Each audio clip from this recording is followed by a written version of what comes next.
Hello, Taurus. Welcome to your 2021 overview reading. This is good for you if you're a sun, moon, or rising Taurus. And before we get started, make sure you subscribe to this channel if you haven't already. Make sure you check me out on Instagram at Onyx Healing.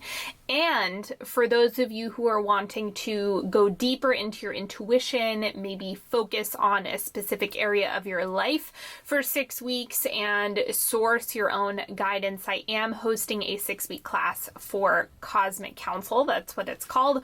So if you're interested, if you're feeling called, nudged, pulled to work with me on a deeper level, I recommend you check that out and see if you're a good fit for it. And the link is in the description box. Without further ado, I am going to lay this out and we will get started.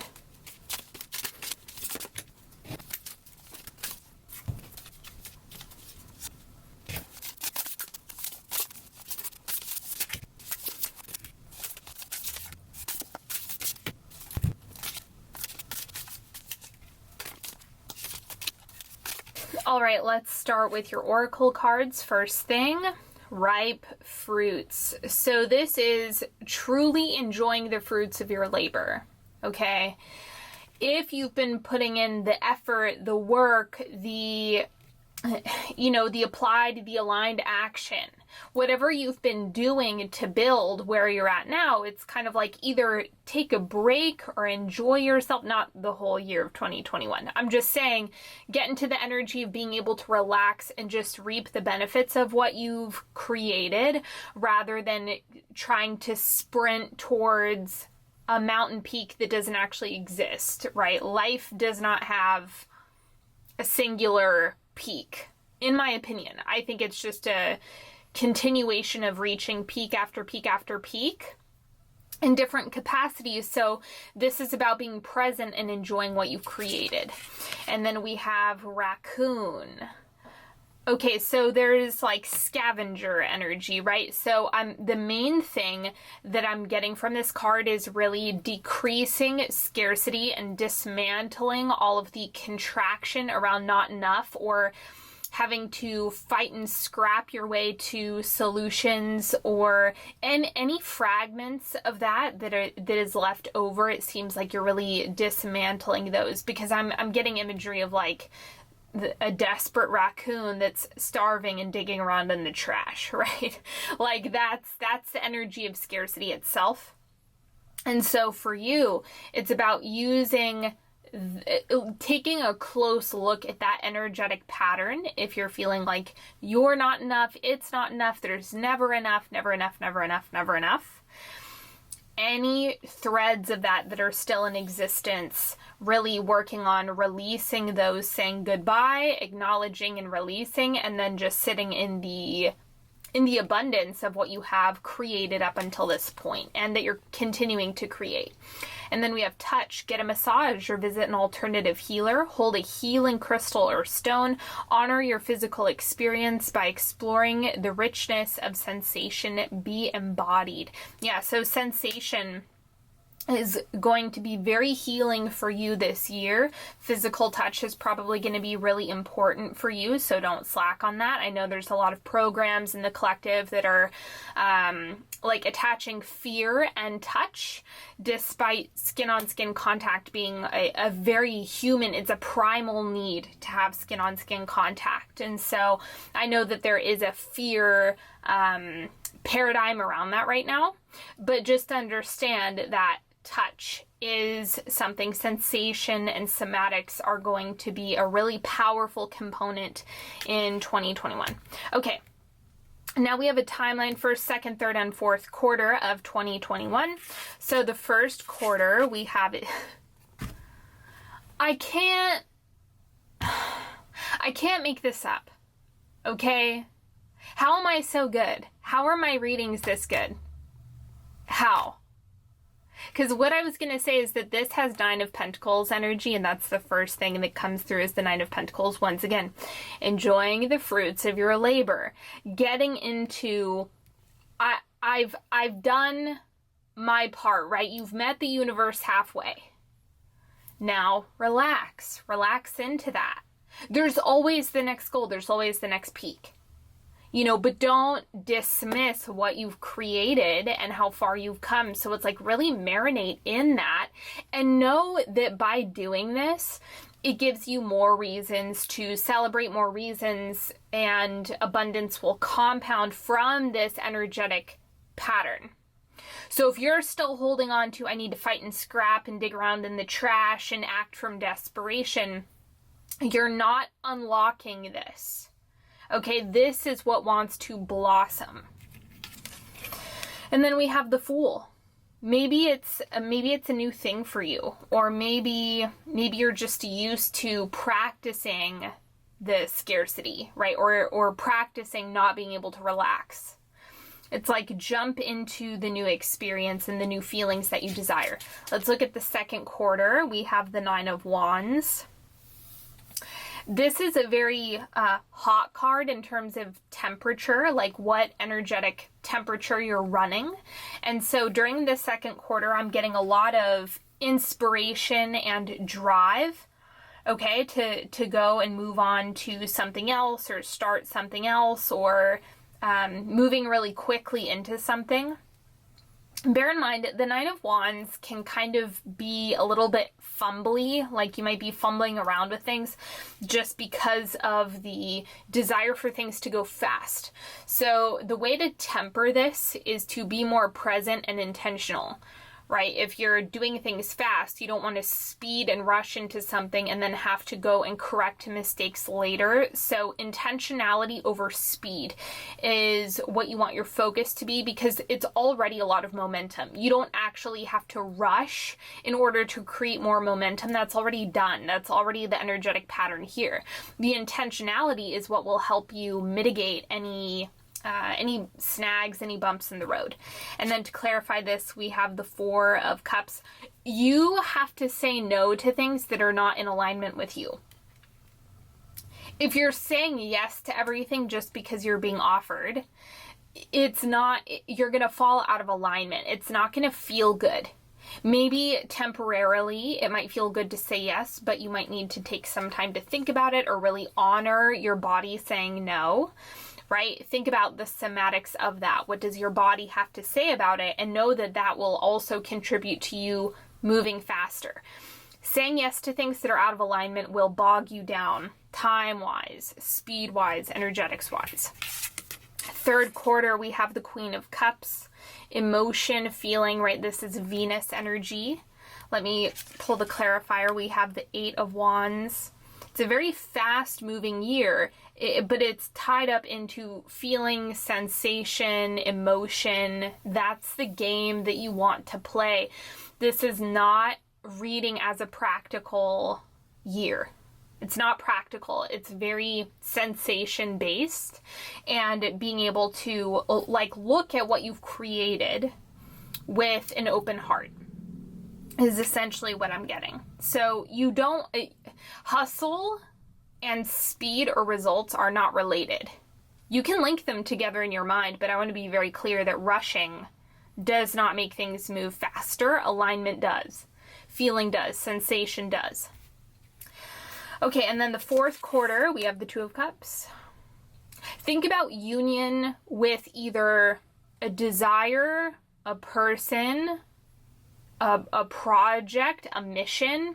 This can be a little bit more abstract. I understand not everyone is focused on love, or some of you might be already partnered, already coupled. So think about union in a bit broader sense. This can absolutely be relationships for those of you who are super focused on that, but it can also be just you committing to something new, or initiating something new. And then, okay, and then we have the Lovers. So even more so. So the romance is thick. The romance is thick in the fourth quarter. So this, for those of you who are wanting partnership, I would say fourth quarter is going to be very hot, very steamy for you. And this would be a great time to put more of an emphasis on, like I mentioned, union or exploration and dating. This might be prep work, right? Maybe you're doing some healing. Maybe you're focusing on other things, living a full life. And then that blossoms in the fourth quarter. For others of you, this is really about keeping your vision and your mission pleasure-based, like being in the energy of what do you love and operating from that. The love, the passion, the desire as being what can, that's the creative force, right? And the opportunities that you seek are going to be magnetically drawn to you based on your decision and your commitment to the desire itself. Okay, I am going to lay out the next layer.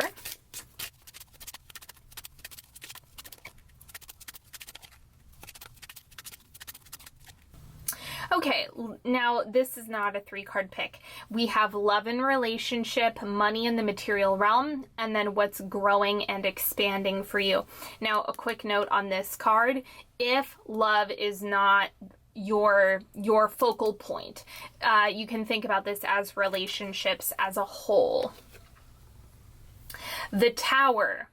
In order for high quality connections, relationships, and opportunities, like in connection form, to come into your space, you have to get rid of the crappy ones.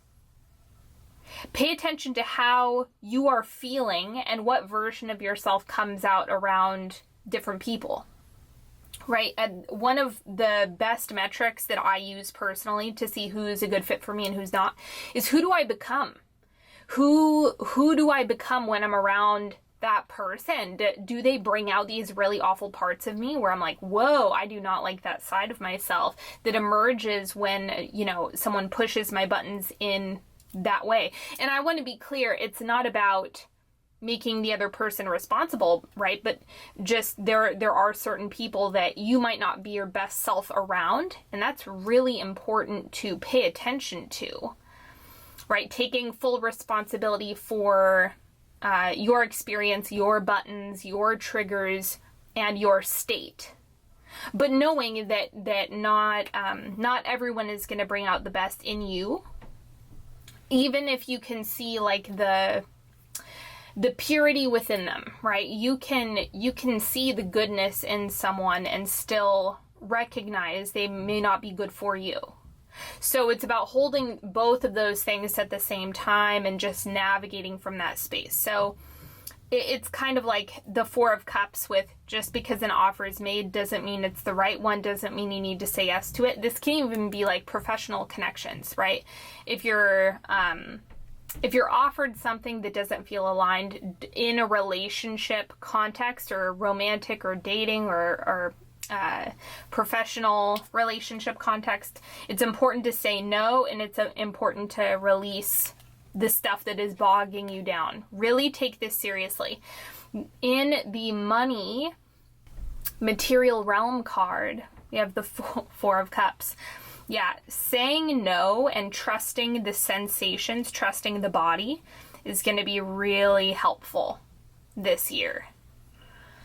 Beware of believing that saying yes to everything that's presented is the solution. It's not. It's not. It will slow you down. Like in the second quarter, this is the whole thing here that's coming up with the 4 of Cups. Saying yes to things that are misaligned it'll fuck with you, right? It's going to get in the way. It's going to slow you down. So be careful with that, and know that saying yes to things that are aligned and saying no to things that are misaligned will be the best possible strategy. Hands down. Hands down. You're going to make more money and be more available for abundance if you're not clogging up the pipes with stuff that just doesn't work for you. And then this is what's growing and expanding for you in 2021. We have the Hanged Man: stability, consistency, and anchoring into what part of you is wanting to be stabilized. Okay, that's the key thing that I'm getting here, is just like you being consistent. Okay, because you're already, the Taurus energy is really stable and secure, but it's about taking that to the next level. It's about ditching the scarcity, kind of like with the I have to say yes for whatever mental reasons your system has decided. ditching all of that and finding the stability within yourself and knowing that that is enough. If you're holding stability, you're going to magnetize stability. It's not conditional on what you say yes to. So anyway, let's go ahead and do a 3-card pick. You're welcome to ask a question, ask for guidance, clarity, support, whatever it is that you're needing at this time.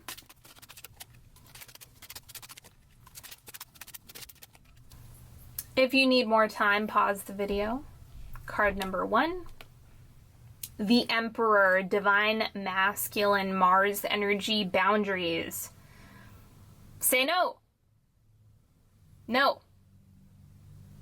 That's the big thing that is coming through in this card is set boundaries and say no. I honestly, it's that simple. I'm not going to overread this card because I think that will cloud your vision. It's very simple, very basic, very straightforward. This is really encouraging you to like bring the hammer down, you know, draw the line very clearly in the sand. Maybe even with yourself, with others and with yourself. Card number 2, Knight of Pentacles. Look at it like an adventure. Anything professional, financial, or whoever is in your space that you're asking about, look at it like a fun adventure that you get to go on. And we get to do these fun things in the material realm and just enjoy being embodied and keep going. You know, don't overcomplicate it. Try not to get too deep. This is practicality. The Knight of Pentacles is really, really practical and present. So you want to bring those elements into the situation. And then card number 3, we have the Queen of Cups. Look at your emotional world. Doing emotional work, tweaking the emotions that are showing up for you. And what I mean by that is processing the emotions until they transform, right? So sitting with the pain or sitting with the discomfort and allowing it to move, right? Moving and integrating so that new, more aligned emotions, better feelings can actually make an appearance, okay? So looking at the emotion as currency once again. Thank you so much for joining me today, everybody. It's been an absolute pleasure. Don't forget to subscribe to this channel if you would like more videos from me. And also, if you would like to join Cosmic Council, class starts on December 19th. Make sure you check that out. The link is in the description box. All of the decks are in the description box. And I cannot wait to see you next time. Like, share, subscribe, and I will talk to you later. Bye-bye.